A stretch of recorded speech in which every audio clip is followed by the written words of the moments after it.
Şəhidlərimizə də Allah rəhmət eləsin. Şəhidlərimiz bu məsələn zəfəri bizə yaşatdı. Aha, qazilərimizə də Allah şəfa versin. Bəli. Eləmi? Başqa sözün varmı? Necə oxuyursan dərslərini? Əla oxuyuram. Əlaçı və bildiyim qədər əlaçısan, fortepianoda da təhsil alırsan.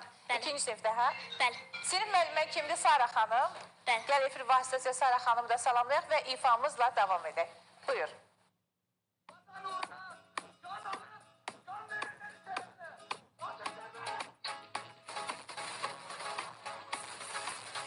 Sizey Türk'ün qartalları, qanadların qırılmasın. Vuran əlim, vuran olun, döyüşlərdə yorulmasın. Sizey Türk'ün qartalları, qanadların qırılmasın.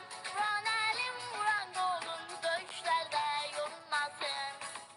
Mən demişəm, öz xoşu ilə bizim torpaqlarımızdan çıxmasalar, biz onları iti qovan kimi qovacaq. Qovan kimi qovacaq.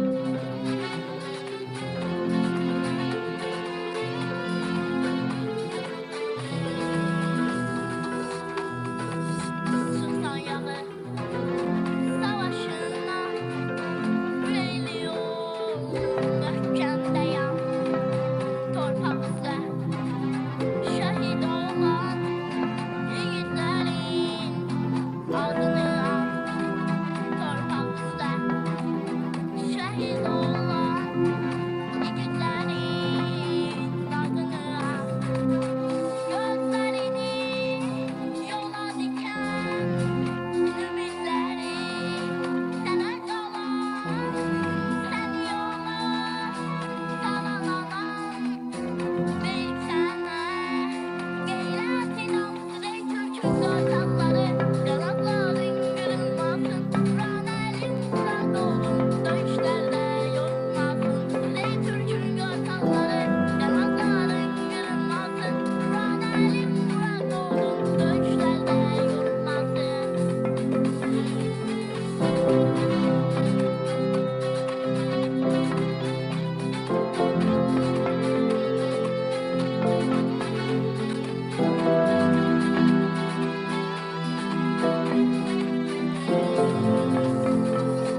Qoru vətən torpağını, qarış-qarış addım-addım ver canını, haqq yolunda qoyacaqsın şəhid adın.